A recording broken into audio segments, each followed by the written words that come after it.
avant d'être recruté à l'université de Nancy 2, parce que c'était le nom de l'université avant la fusion de l'université de Lorraine, j'étais monteur vidéo. En fait, j'ai travaillé pendant 10 ans dans la vidéo, à la télévision, à Arte Info, au CNDP. Et donc j'étais plutôt monteur, un petit peu réalisateur, mais plutôt monteur, pour faire des films, des reportages, des actualités télévisées. Et c'est comme ça que j'ai découvert le monde des journalistes et que j'ai voulu faire des études pour mieux les comprendre, et que j'ai fait un doctorat en sociologie des médias qui après m'a permis d'être recruté en infocom à l'université de Nancy 2.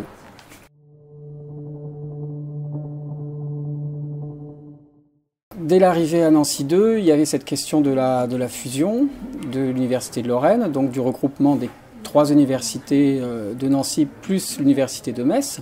J'avais été à terre à Metz, donc je connaissais un peu la situation à Metz. Ensuite, étant recruté sur le site du campus lettres de Nancy, je découvrais la situation à Nancy 2. Je ne connaissais évidemment pas les 2 autres universités de Nancy. Mais pour quelqu'un qui vient de l'extérieur, puisque je venais de Bordeaux, le regroupement, c'était quelque chose de naturel et plutôt de pertinent, dans la mesure où, de loin, la guerre entre Metz et Nancy, en sciences sociales ou dans différentes disciplines, ça paraissait un peu ridicule. C'était un peu une lutte fratricide. Donc, à la base, j'étais plutôt pour la fusion et pour le regroupement en une seule université de Lorraine des 4 universités. Sauf que ça quand même nous a pris beaucoup de temps, beaucoup de réunions. Alors toute fusion c'est comme ça, hein, mais beaucoup de réunions, de discussions pour savoir comment on fait, de redéploiement. Et très vite, c'est vrai que c'est devenu un peu chronophage. D'autant plus que c'était une fusion, ce que j'appelle à moyen constant, c'est-à-dire que normalement dans le monde des entreprises, quand il y a des fusions, on sait, les managers du monde des entreprises qui connaissent comment ça marche, savent qu'il faut dépenser un peu d'argent, voire même beaucoup d'argent les 2-3 premières années pour réaliser une bonne fusion et après faire des économies à long terme. Et là, ce qu'on nous a demandé à l'université de Lorraine, c'est de faire une fusion avec pas plus d'argent, voire moins, pour pouvoir réinventer en quelque sorte un modèle de gouvernement de l'université, or qu'il n'y avait visiblement pas, il n'y avait pas assez de possibilités de financement pour permettre de trouver des nouveaux arrangements, des nouveaux dispositifs, etc. Donc c'était difficile de mener cette fusion à moyen constant, voire même à moyen descendant en quelque sorte. Disons, c'est un effet ciseau. D'une part, il y a de moins en moins il y a des postes qui sont gelés dus à la loi LMD et RCE, c'est-à-dire responsabilité et compétences élargies pour les universités, qui sont censées être de plus en plus autonomes et sont finalement de moins en moins financées par des dotations de l'État. Donc il y a des budgets qui diminuent. Donc du coup, ça se traduit pour les universités et pour les présidents d'universités qui doivent gérer ces baisses de dotation par des gels de postes. Donc jusqu'à l'année dernière, ces gels de postes n'ont pas eu lieu parce qu'on va dire que c'était un peu sanctuarisé l'enseignement supérieur, le budget de l'enseignement supérieur, mais depuis 2 ans, il y a moins de recrutement. Donc ce qui fait qu'il y a moins de collègues et donc les tâches administratives, les tâches pédagogiques, les tâches de gestion que chacun doit faire, c'est normal, ça fait partie du boulot, elles sont plus lourdes. Donc ça c'est le contexte national, et dans toutes les universités on voit que c'est un peu la même chose. Il y a de moins en moins il y a des postes qui sont gelés, donc il y a des collègues qui sont sur 2 supports, qui sont sur 2 postes différents, qui font le travail de 2 personnes en quelque sorte, ou d'une personne et demie, au détriment de la pédagogie et de la recherche. Et l'autre facteur, c'est le bazar entraîné par la fusion de l'université de Lorraine, où, pour prendre le cas de l'Infocom, pendant plus de 6 mois, on était sans tutelle claire, on ne savait pas quel UFR nous gérait, donc on ne pouvait pas réclamer des ordinateurs ou des choses, des nouveaux logiciels à quelqu'un en précis, puisqu'il n'y avait personne qui s'occupait de nous, et ça a duré assez longtemps quand même.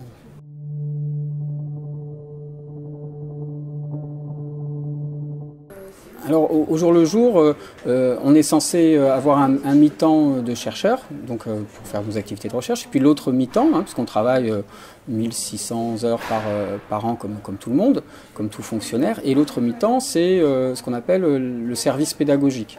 Évidemment la présence devant les étudiants, c'est ces fameux 192 heures TD devant les étudiants, mais aussi la préparation des cours, la correction, la mise en place des jurys, toutes les choses qui qui sont normales pour un enseignant en quelque sorte. Et là où ça devient difficile, c'est que comme il n'y a plus trop de budget de fonctionnement et qu'il y a de moins en moins d'argent à l'intérieur de la fac, il faut essayer de trouver des astuces si on veut faire des choses en plus. Exemple, si on veut faire une sorte de petite conférence avec des journalistes ou faire une sorte de mini-colloque ou une journée, il faut aller demander des sous alors au conseil général, au Grand Nancy. Donc ça veut dire on fait un dossier, on est obligé d'écrire ça, de faire un budget. Donc c'est des tâches administratives qui ne sont pas inutiles parce que ça permet de donner une meilleure formation aux étudiants, mais qui prennent 1 heure, 2 heures, 3 heures, puis après il faut le suivre, après il faut justifier le budget. Donc c'est un ensemble de petites choses et c'est bon pour tout. Alors c'est pour faire des sorties pédagogiques, c'est pour inviter un enseignant qui est un peu loin, on ne peut pas le défrayer, on ne peut pas lui payer le billet de train, donc il faut trouver des méthodes pour y arriver. Donc c'est tout à fait chronophage et ça allait de mal en pis en quelque sorte. Ça n'a jamais été simple à l'université, mais maintenant que les budgets sont encore plus serrés, c'est encore plus difficile. Ce qui fait qu'on passe beaucoup de temps à faire de la paperasserie plutôt que s'occuper des étudiants.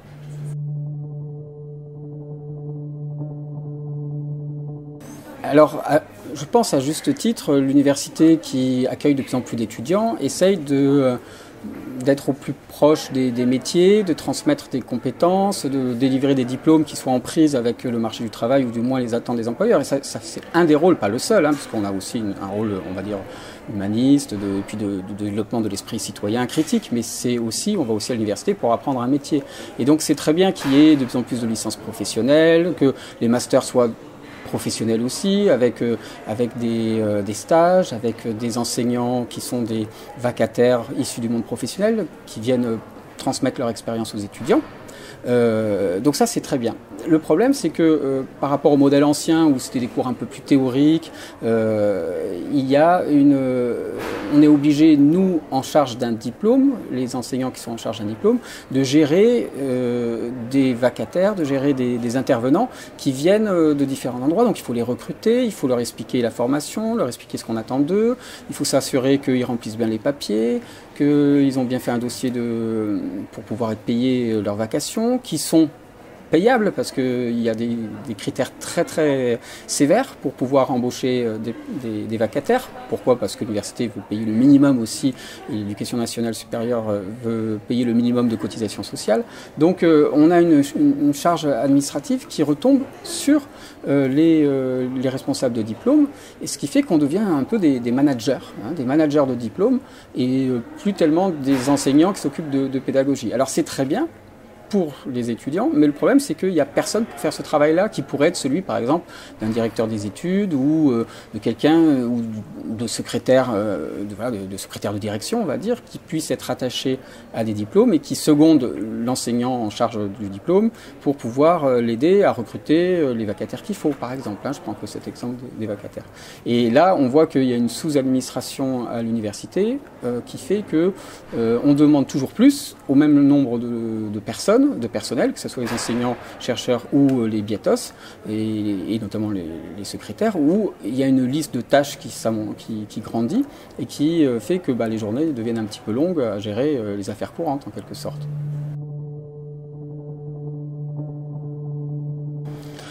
Alors cette histoire de la professionnalisation des enseignements à l'université, c'est un débat qui nous agite. C'est vrai qu'à trop professionnaliser et à trop mettre en avant et en priorité les attentes des employeurs, les attentes immédiates, parfois en termes de compétences, et donc de leur donner des pouvoirs de décision sur les contenus des enseignements à la fac, c'est évidemment dangereux à court, à moyen et à long terme. En même temps, vouloir croire que la fac c'est un lieu de transmission intellectuelle entre esprits éclairés, or que maintenant, et Dieu merci, ce n'est plus réservé qu'à une élite de la société ou aux classes les plus privilégiées, mais c'est ouvert à un maximum de personnes, c'est quand même bien. Donc, quand on est issu d'un milieu modeste, on veut aussi avoir un retour sur l'investissement, on veut pouvoir avoir un métier, un travail, un diplôme qui permet de vivre de son travail. Donc il faut trouver la bonne mesure entre ces deux injonctions qui peuvent paraître un peu paradoxales, hein, former des esprits critiques et en même temps être attentif aux réalités du marché de l'emploi. Je crois que c'est pas facile, c'est un vrai défi. C'est pas en enfin moi c'est mon opinion, hein, c'est pas en se retranchant derrière la théorie, derrière notre côté un peu intellectuel qu'on sera forcément mieux perçu par les étudiants, mais c'est pas non plus en vendant notre âme aux entrepreneurs. Hein.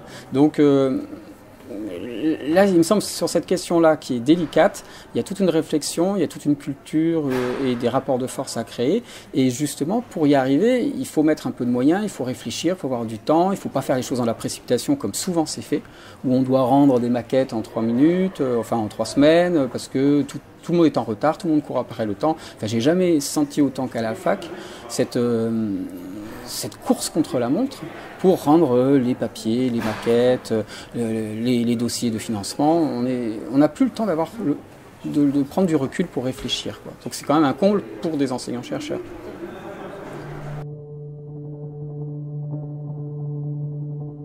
À mon sens, la convergence entre tous ces acteurs de la communauté éducative qui vivent mal l'austérité, les coupes budgétaires et qui vivent mal le fait de ne pas pouvoir travailler correctement, elle est nécessaire et ça m'étonne qu'elle n'ait pas eu lieu déjà, quoi. Et c'est ça qui m'a un peu pas désespéré, mais m'a poussé vers la sortie, c'est de dire objectivement ça ne va pas. Objectivement, tout le monde pourrait se réunir pour taper du poing sur la table et exiger ou du moins demander du mieux, même si on ne vit pas dans un monde parfait, et tout le monde reste dans son coin, ne dit trop rien, supporte. Il y a quand même pas mal de résignation, on se dit ah bah ailleurs c'est pire, ça ira mieux demain, or que ça va de mal en pis. Enfin moi je l'ai senti comme allant de mal en pis. Et donc là c'est un problème mais qui est global, on va dire à la France de manière générale, c'est qu'il y a beaucoup de frustration, beaucoup de souffrance au travail, et il n'y a que des sorties individuelles. Alors soit c'est la maladie, la dépression, la démission, ou on se replie sur la sphère privée, on fait son boulot à minima et puis on rentre chez soi. Et du coup, il n'y a plus de dynamique collective. Et ça, franchement, j'ai quand même assez senti, à l'Université de Lorraine en particulier, une sorte d'attentisme comme ça, qui au bout d'un moment, c'est démoralisant. Ouais.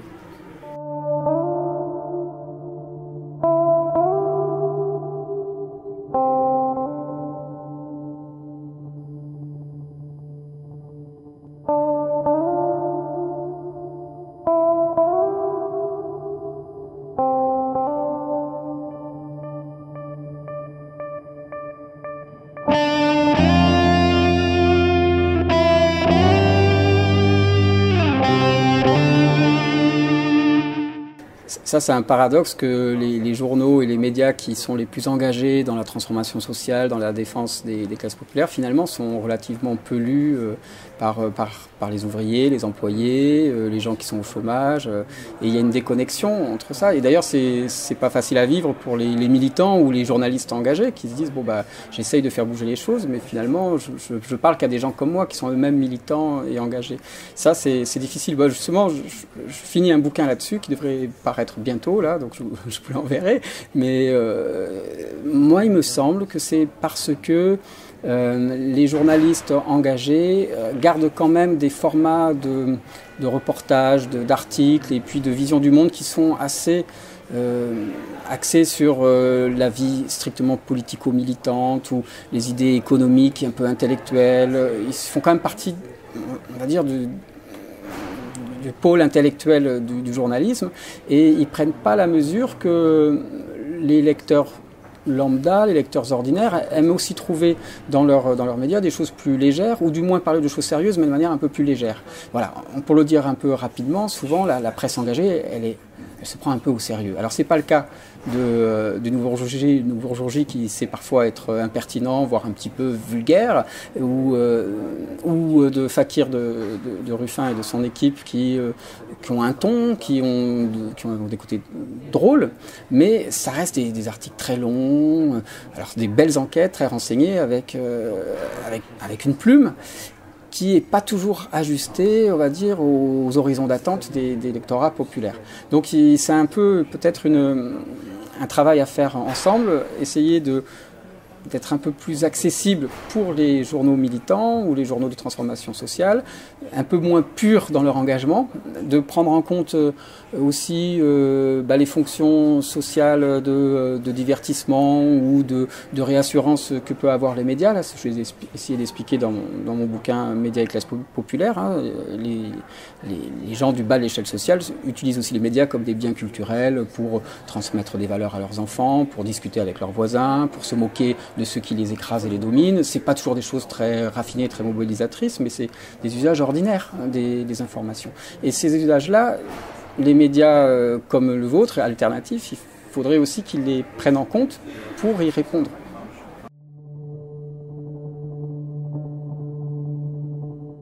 Il y a la fameuse phrase de Bourdieu, le fait divers fait diversion. Hein, et donc, c'est un peu la critique intellectuelle dominante, voilà, ou qui se veut dominante, de dire le fait divers, c'est un peu le nouvel opium des peuples et c'est quelque chose qui détourne le peuple, le prolétariat, des vrais problèmes qui sont économiques, politiques, sociaux, etc.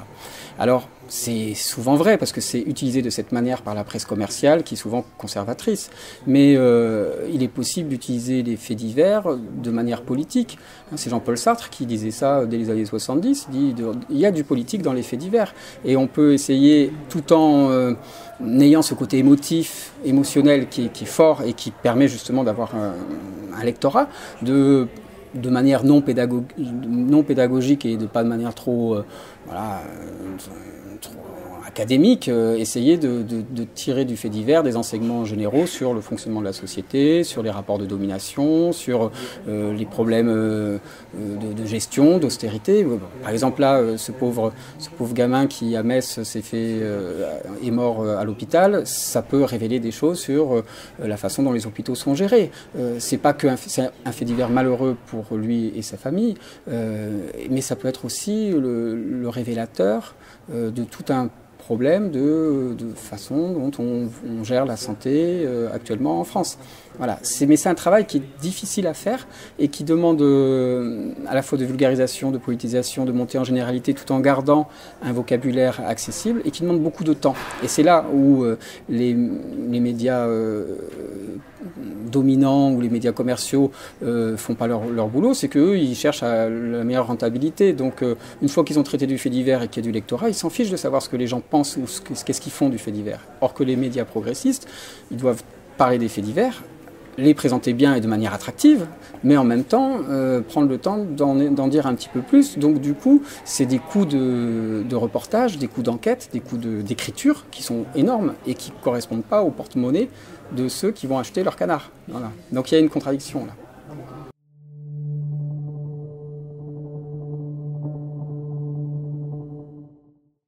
En quittant un poste de fonctionnaire pas très bien payé, hein, quand même, 5-6 ans d'expérience, 2004 net, voilà, c'est bien payé. Enfin, on n'est pas à la misère, mais c'est pas non plus des payes astronomiques. Hein.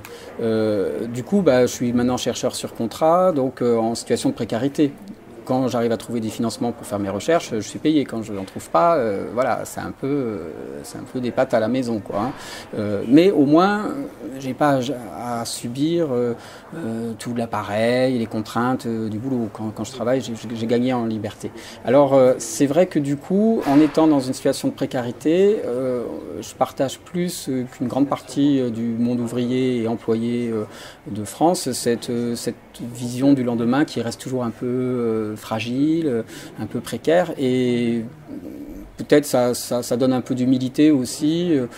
On est moins protégé, donc on est plus fragile, plus soumis aux aléas, donc peut-être ça rapprocherait, oui, comme vous, des classes populaires. Après, il y a 1000 façons d'être en empathie avec les classes populaires. Quand je dis en empathie, c'est pas leur dire qu'elles sont merveilleuses, c'est de comprendre comment ça marche. On peut habiter dans un quartier populaire, on peut militer dans un syndicat voilà, ouvrier. On n'est pas obligé d'être un pauvre pour pouvoir parler aux pauvres et représenter les pauvres. Hein. Donc, et puis le monde populaire lui-même très divers. Hein. Il y a des gens qui sont statutaires, il y a des fonctionnaires qui sont pauvres. Alors eux, ils n'ont pas de problème de précarité ou de vision de l'avenir, mais ils ont une vie aussi bloquée finalement, parce que pas de perspective d'augmentation de salaire, pas beaucoup de diplômes pour pouvoir grimper dans les hiérarchies. Voilà. Ce qui est dommage actuellement en France, c'est qu'il y a une élite qui se détache de plus en plus des conditions de vie des classes ouvrières et populaires et qui ne comprend pas du tout ce qui se passe à la base. Et après, on s'étonne qu'une grande partie se détourne des politiques, enfin des partis politiques officiels pour aller voter à l'extrême droite ou se réfugier dans l'abstention. Voilà, on paye là, maintenant, des années et des années de désinvestissement des classes populaires, ça c'est sûr.